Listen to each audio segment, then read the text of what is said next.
Okay, okay. Magandang araw mga kaibigan. So ang ating gawa ngayon ay Toyota Land Cruiser V8 engine. Ito ay diesel 1VD engine.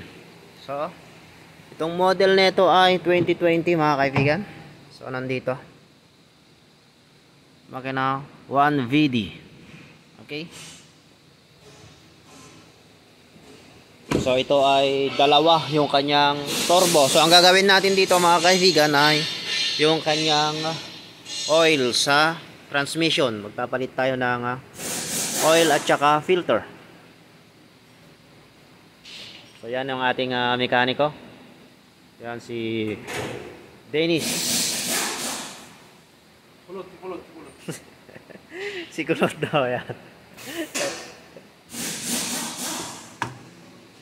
Pagawas ang hood. Yan, niluksan tong hood para kita natin itong makina ng ating V8 engine. Ayan o. Wow.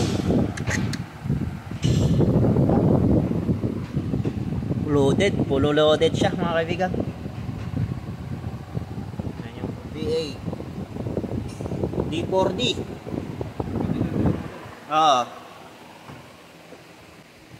So loaded na loaded mga kaibigan itong kanyang engine bay. Ayan o.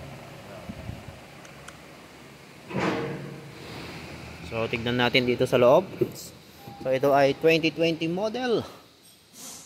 So yan o. Tignan natin yung display.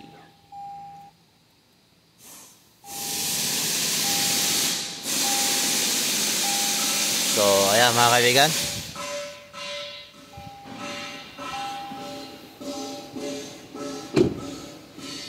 So itataas ito mga kaibigan para matanggal na yung kanyang oil fan doon sa kanyang automatic transmission. Okay?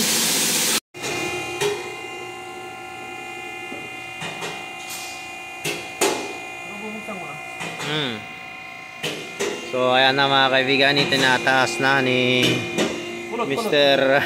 Kulot. Kulot. So dito mga kaibigan yung ilalim ng ating sasakyan. So kung tatanggalin natin na ito, so na-check na to kanina. Ayan. Tatanggalin natin itong kanyang oil fan. Tapos tatanggalin natin yung filter sa loob. So ito ay may filter kasi sa mga kaibigan dito sa loob.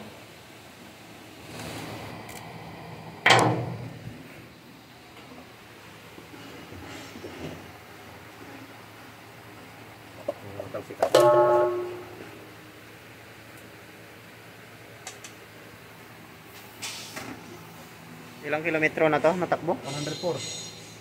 104 na, lagpas na So 104 na mga kaibigan itong takbo na ito. So lagpas na sa 80,000. Original pa yung langis niya. Oo nga, original pa nga, hindi pa nagpapalit. Hindi nga nangarako nga, may payo.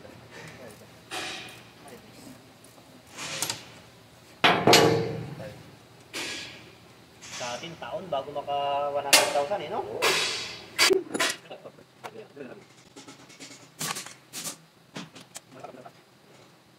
So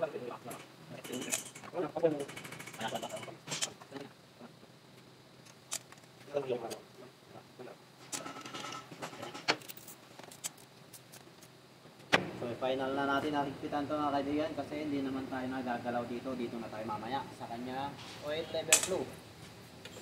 So dito tayo masusukat ng langis.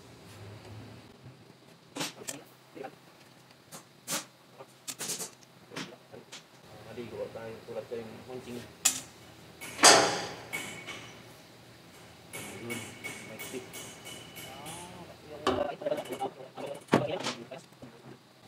So ito mga kaibigan yung kanyang filter. So papalitan din natin to.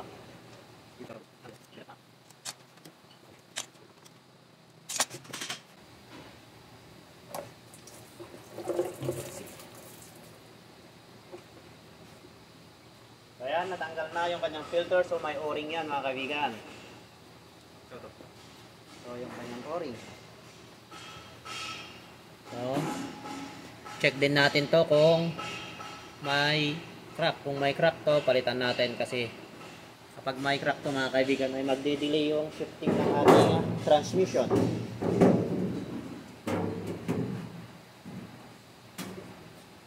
Makakahigop siya ng hangin, magde-delay siya. So ito yung filter.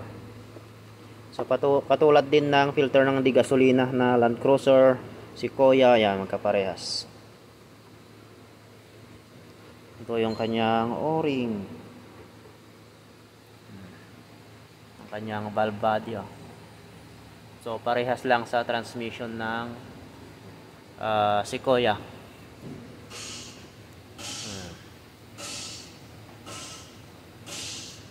So yan mga kaibigan, kapag dumating na yung kanyang filter at saka yung langis, so symbol na natin yan. Ilalagay na natin yung kanyang filter kapag dumating na yung pyesa. So dito na si Mr. Dennis para linisan itong ating mga oil fan at mga magnet. So lilinisan natin to kasi may mga namamagnet kasi na yung mga lining na naupod, pumupunta dito yan. Buti kaya yung mga bakal-bakal. Ayan, okay yun. Madumi.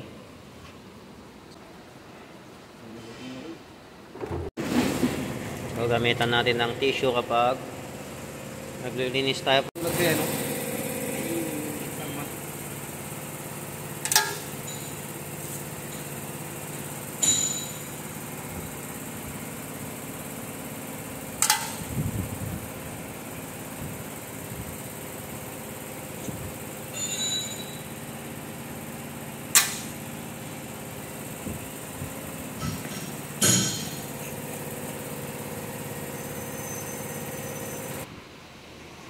So, ito na mga kaibigan yung kanyang pyesa. So, ito yung kanyang watch, filter, at ito naman yung kanyang langis. So, dito mga kaibigan, kapag naglagay tayo ng filter, so dahan-dahanin natin para hindi mapilipit yung kanyang o-ring. So kapag napilipit kasi yan yung o-ring mga kaibigan ay magde-delay ng shifting yung ating transmission, so magba-wild siya.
So ayan mga kaibigan, pinapainit para yung langis ay mag-circulate sa transmission. At pagkatapos suminit yan mga kaibigan ay titignan na natin yung kanyang langis, yung kanyang oil level flow doon sa ilalim. Okay? So ito.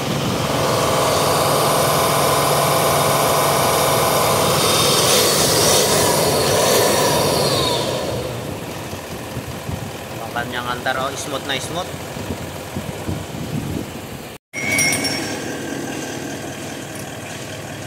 So ito na mga kaibigan, i-check na yung kanyang langis. So dito tayo mag-check tumanda. So check natin kung may tulo. So kapag ganyan mga kaibigan na walang tumulo, so ibig sabihin yan ay kulang. So dadagdagan natin yan. Kulang pa konti. Dagdagan mo na lang. So ayan, tapos na natin madagdagan. So check natin ulit. Kaya mo na yung talon.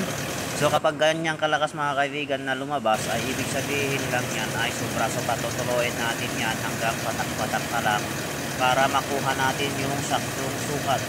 So hintayin lang natin mga kaibigan na patak-patak na lang saka natin takpan. Okay? So kapag ganyan, tuloyin lang muna natin hanggang patak-patak.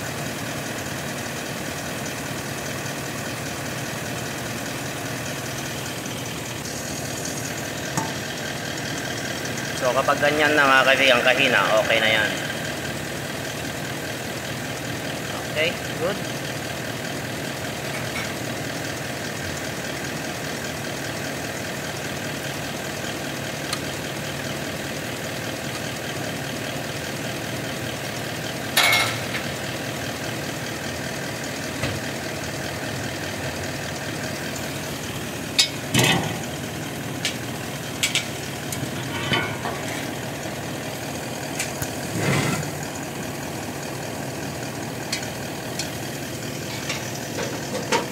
Cover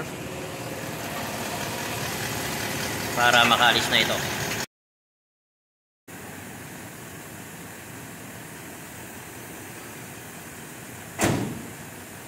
Patras na lang, Col.